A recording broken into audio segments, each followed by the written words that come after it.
그럼 본격적으로 RGB 토크 시작해 보겠습니다. 좀 LH 직원들 땅 투기 사태 이후에 지금 지역 공직사회로 전수조사가 확대가 됐습니다. 그래서 저희가 지난번에도 이야기를 했었는데요. 이제 강원도가 이 동서고속철도, 동해북부선 같은 이런 대규모 SOC 사업과 연계해서 이 역세권에 좀 주목을 했다고 합니다. 참 올게 온 것 같은데 이 도대체 공무원들의 투기가 어디까지인지 좀 참담한 마음도 많이 들었어요. 네네. 끝이 어딘지 모르는 이 터널 같은 느낌? 뭐 이런 게 있어가지고 강원도도 그 터널로 빨려 들어가고 있지 않나 이런 생각을 많이 들었었고요. 네.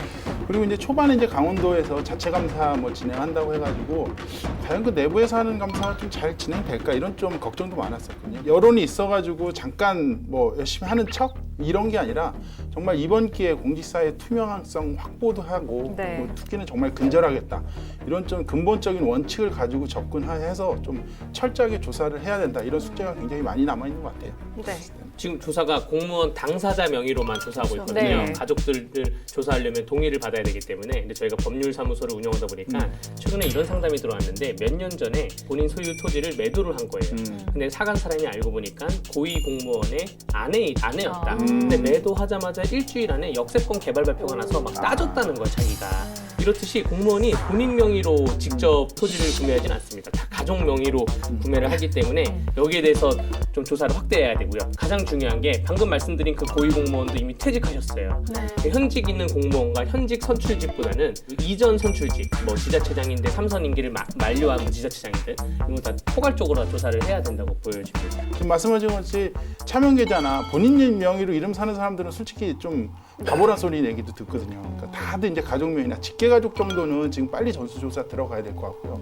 또 한 가지는 이 공무원분들에 대해서는 지금 조사를 하고 있는데 정치인에 대한 거는 잠잠해요, 강원도가. 네. 다른 데 같은 경우는 시군의원, 뭐 도의원, 그리고 지자체장 여기까지도 다 포괄해서 전수조사를 하는데 강원도는 이 부분에 대해서는 좀 약한 것 같아요. 그래서 여야에서 빨리 합의해가지고 그 선출직 공직자들에 대해서도 전수조사 빨리 들어가야 된다고 봅니다. 지금 강원도에서 부동산 투기 의혹에 대한 특별대책반 구성을 했고 동서고속철도라든가 이런 역세권 주변 2만 8천여 필지의 대상으로 해서 소유주 2만 명에 대한 명단 확보를 했대요. 그리고 나서 이거에 대한 조사를 하고 있기는 한데 대부분 본인 명의로 하지는 않을 안 해요. 가능성이 네, 크기 맞습니다. 때문에 네. 조금 더 적극적인 그렇죠. 조사가 땅을 조사를 하잖아요. 네. 저는 사람에 대한 조사를 하면은 반대로 그러면 뭐 여기 역세권 조사하고 여기 역세권 조사하고 이렇게 조사하는 게 아니라 이 사람에 대한 부동산을 다 조사를 하면은 다 나올 거잖아요. 그런 식으로 좀 바꿔가야 되지 않나 이런 생각도 좀 많이 하고 있어요. 그래서 공직사회 내에서는 또 이게 좀 민감한 개인정보를 모두 다 그렇죠. 들여보는 네. 게 좀 너무 과도한 조치 아니냐 뭐 이런 좀 반응도 있을 것 같아요. 근데 뭐 그 개인 정보가 공직자 네. 재산 공개가 예를 들어서 뭐 통장 잔액 공개 뭐 이러면 문제가 될 수가 있는데 그렇죠. 보유한 부동산에 대해서만 공개하는 정도면 그 정도는 문제가 좀 안 될 것 같습니다. 그래서 가이드라인을 제시를 해서 보유한 부동산 정도만 공개를 하는 걸로 해야 되지 않을까 생각이 듭니다. 그래서 지금 보니까 공무원들이 이제 내 땅에 대해서 조사하는 거에 대해 내가 가지고 있는 땅에 대해서는 뭐 개인정보 동의 이런 것들을 안 해도 되는 것 같은데 네. 가족에 대해서는 개인정보 동의가 다 들어가야 된다는 거예요. 그래가지고 내 거는 해도 되는데 그 가족들에 대한 개인정보는 받기가 좀 어렵다고 하는 부분들이 좀 있더라고요. 네, 근데 그런 부분들도 좀 협조해서 진행해야 되고 중요한 건 이번 기회에 좀 우리도 투명해질 수 있다. 그러니까 네. 전체적으로 지금 욕을 먹고 있잖아요. 근데 그런 게 아니라 제대로 조사하고 철저하게 뭐 밝혀지면은 오히려 더 깨끗해질 수 있다고 보거든요. 그러니까 좀 많은 협조들이 많이 필요할 것 같아요. 지사에 네. 대해서도. 불쾌하거나 기분이 나쁘실 수는 있는데 논란들이 많이 이미 발생을 했고 네. 또 저희가 그 LH가 터졌을 때 익명의 뭐 온라인 게시판이나 이런 데 보면 이미 선배들은 다 이미 그거에 대한 수익을 냈었고 우리만 운이 없게 걸린 거다라는 그런 글이 올라오기도 네. 했었고 네. 글쎄요 뭐 어떤 억울하다라든가 불평보다는 이거를 먼저 근본적으로 제재를 할 수 네, 있는 맞습니다. 제도가 먼저 마련이 돼야 되는 거고 그렇게 된다면 이분들이 뭐 재산 공개 가족에 대한 재산 공개를 하는 거에 대한 부당함이라든가 이런 거에 대해서도 조금 더 자유로워지지 않을까 내가 떳떳하기 때문에 같이 하는 것도 좀 더 쉽게 되지 않을까라는 생각이 그러니까 국민 여론이 왜 이렇게 네. 못 믿냐면은 제가 좀 찾아봤는데 참고로 이제 1기하고 2기 신도시 네, 있었잖아요. 네. 지금 3기인데 1, 2기 때 구속된 공무원이 158명이라는 거예요. 근데 징계 건수가 하나도 없대요. 공직사회 내에서는. 네. 그러니까 법적인 처벌을 받았는데도 징계는 하기 전에 그냥 사퇴하고 나가버리는 거예요. 사직서 던지고.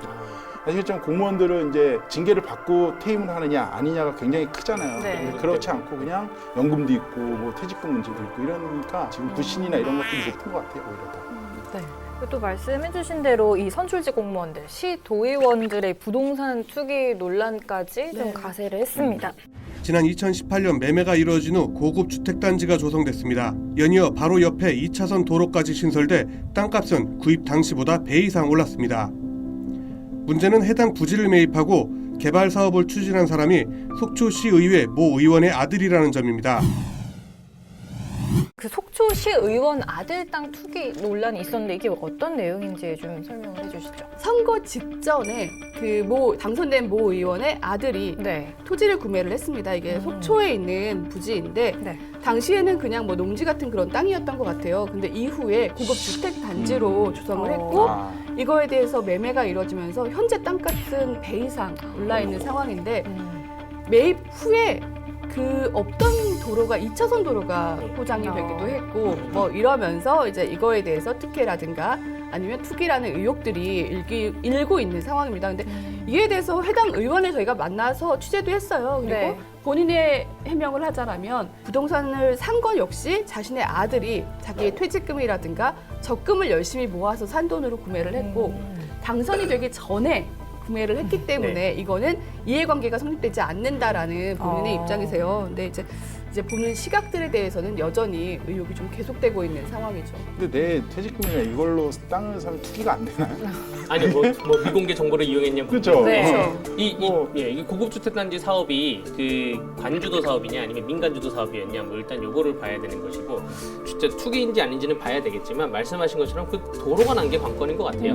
기존에 실시 설계가 다 되어 있던 도로였냐 당선 전에 아니면 당선되고 나서 급하게 뭐 도로를 건설한 것이냐 요거에 대해서는 그 집중적으로 취재를 해봐야 될 것 같습니다. 그래서 제가 봤을 땐 이분이 아들이 땅을 언제 샀느냐는 중요하지 않은 것 같아요. 그러니까 뭐 이게 네. 정보를 그 전에도 뭐 시의원 전에도 정보를 알고 샀으면 문제가 있었던 거고 누가 봐도 이게 뭐 시의회 부의장까지 하신 것 같은데 그러니까 누가 봐도 이제 시의회 아들이 땅을 샀는데 그 땅으로 도로가 났다. 합리적인 의심이 충분히 들거든요.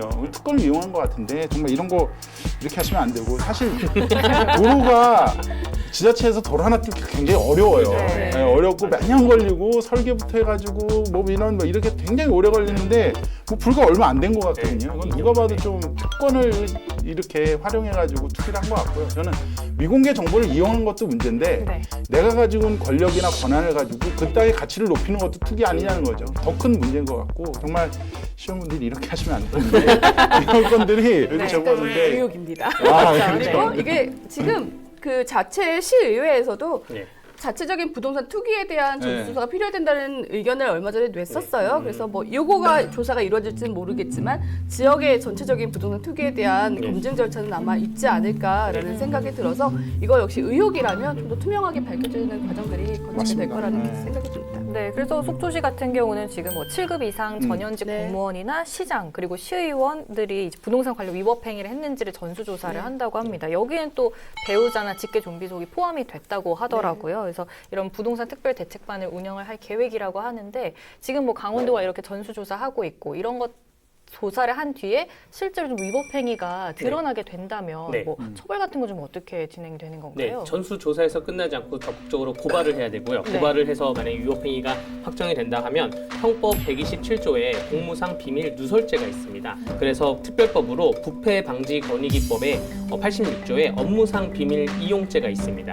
이것이 이제 7년 이하의 징역이나 7천만 원 이하의 벌금이 있고요. 또 거기에 몰수나 추징 조항이 있어요. 근데 재산상 이익이 어디까지 가느냐에 따라서 이제 몰수 추징이 있을 거고요. 이 위에 만약에 농지를 샀는데 경작을 하지 않는다 하면 농지법에 또 처벌을 받을 수가 있습니다. 법으로만 보면 완벽한 것 같아요. 네, 네. 실제 처벌받는 분들이 별로 없어요. 네. 네, 이게 보니까 근본적으로 사건이 발생하고 네. 투기 이후에 처벌하는 건 한계가 있는 것 같아요. 왜냐면은 내가 땅을 투기했는데 처벌받을 게 뭐 한 1년인 거예요. 그러니까 근데 그거에 한 10배 가치가 뛰었어.